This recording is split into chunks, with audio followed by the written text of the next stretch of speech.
Olá, que a graça e a paz do nosso Senhor e Salvador Jesus Cristo seja com você e toda a sua família e permaneça assim para sempre.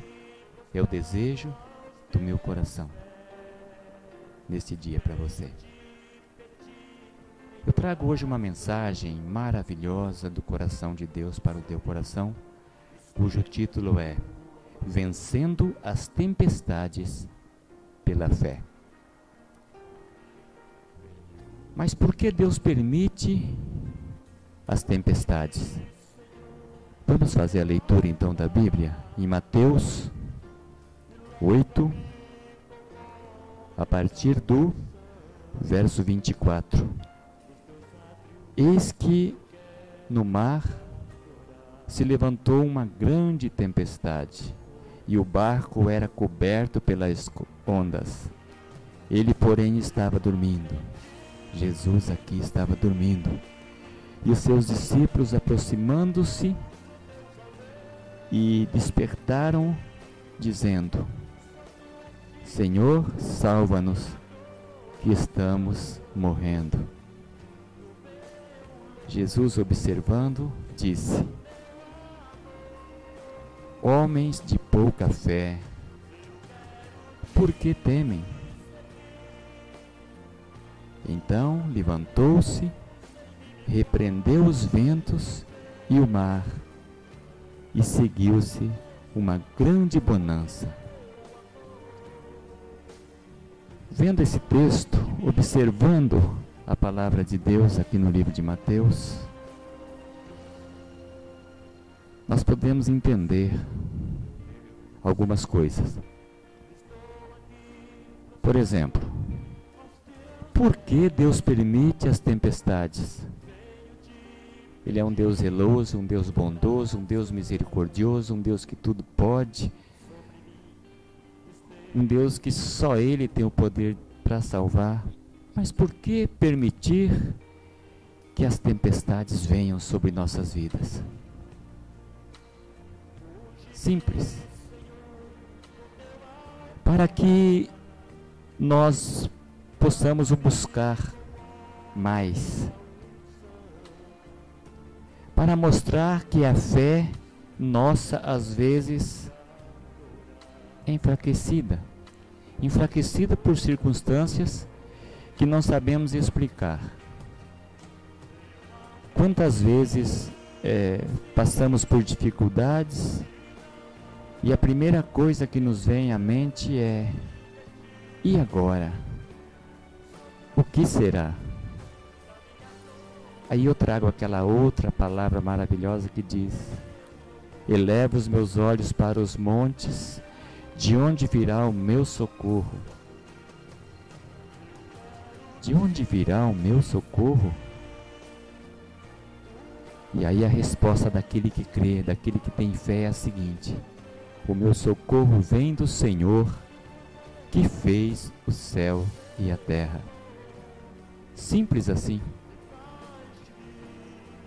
É muito comum eu e você nos desesperarmos nos momentos difíceis e dizer: meu Deus, e agora o que fazer? No texto de Mateus, Jesus estava no barco com eles. Eles conheciam Jesus como ninguém, andavam com Ele, já tinham presenciado milagres incríveis que Jesus havia feito. Mas a fé daqueles homens ainda não era suficientemente forte para entender que, estando com Ele no barco, não há motivo para temer. E aqueles homens permitiram que a fé deles viesse a enfraquecer. Estou trazendo essa mensagem para você hoje para dizer que às vezes as coisas acontecem e a culpa é nossa, porque toda dificuldade teve um começo lá atrás, teve um histórico. As dificuldades de hoje não são nada mais do que consequências de atitudes ou de escolhas tomadas lá atrás. E no momento difícil a gente ou atribui ao diabo, ou diz que é o diabo que se manifestou, ou então que Deus não está presente.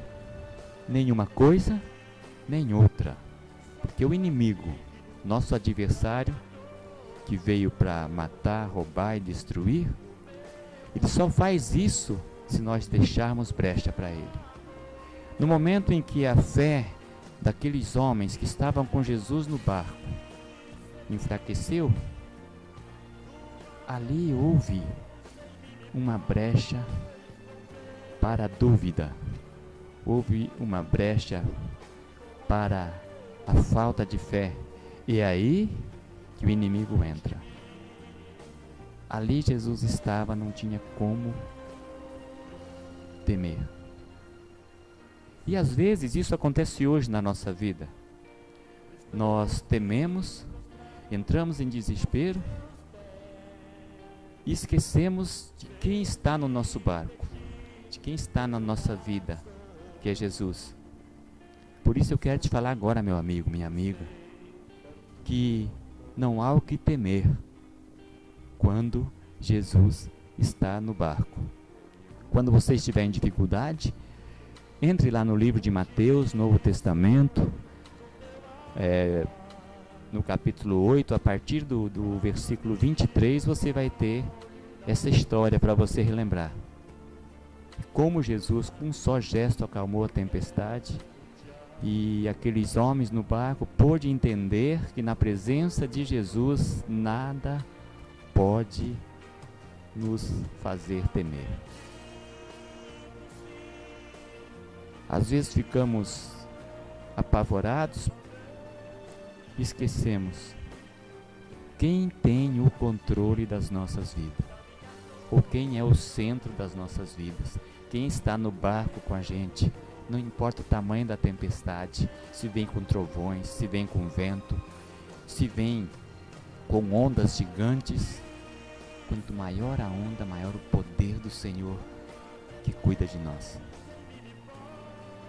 Essa é a mensagem que eu quero deixar para vocês. Antes eu quero contar para vocês, antes de terminar essa mensagem, eu quero contar para vocês uma reportagem que eu vi um dia antes do Brasil jogar com a Colômbia e perdermos o nosso melhor atacante, o Neymar Júnior. Um repórter da TV Bandeirantes estava entrevistando um grupo de pessoas que estavam na porta do estádio. E o repórter perguntou se o Brasil seria campeão nesta Copa. E então um dos entrevistados disse: se Deus quiser. Mas saltou um diante deles e disse: se Deus quiser não, nós temos Neymar, nós não precisamos de Deus. No final do jogo nós tivemos a resposta de Deus. Todas as vezes que alguém limita o poder de Deus ou afasta Deus do centro da nossa vida, Deus dá uma resposta. E às vezes a resposta é dura, como aconteceu com o nosso jogador Neymar. E aí você pergunta: mas então Deus é vingativo? Não. Deus não é vingativo, mas Deus é justo. E bendita a nação cujo Deus é o Senhor. No momento que estamos lançando um desafio, que estamos numa competição, temos que entregar a Deus. As coisas só acontecem se Deus permitir. Mas Deus permite também as derrotas para que nas derrotas nós possamos crescer. Nós possamos aprender alguma coisa. Então, meu amigo, se alguma coisa para você deu errado, não fique procurando culpados. Não se culpe, mas entrega nas mãos de Deus aquele momento difícil. E eu tenho certeza que no momento exato Deus vai dar a resposta para você. Essa é a mensagem de hoje. Como enfrentar a tempestade? Enfrentar qualquer tempestade só com fé, com muita fé, mas fé no único Deus, naquele que pode realmente resolver nossos problemas. E para falar com Deus não precisamos de advogado. O único advogado que nós temos é Jesus Cristo. Só por meio de Jesus podemos encontrar a Deus, podemos nos aproximar de Deus, podemos falar com Deus numa ligação direta entre você e Jesus. Ele sofreu por mim, Ele sofreu por você, Ele foi crucificado, levou naquela cruz nossos pecados e veio para salvar o mundo, não para julgar o mundo. Por isso, eu deixo com você essa mensagem, que você a partir de agora possa vir a fortalecer na tua fé e crer, mesmo no impossível, crer no invisível, porque Jesus está trabalhando a seu favor. Ele está pelejando a tua luta por você. E você em Cristo já é mais do que vencedor. Louvado seja o nome do Senhor. Fica com Deus. E não se esqueça, vencendo as tempestades só pela fé. Somente pela fé. Que Deus te abençoe. Um abraço. Ministério Um Novo Caminho. Milton Donizete. Até a próxima oportunidade. Em nome de Jesus.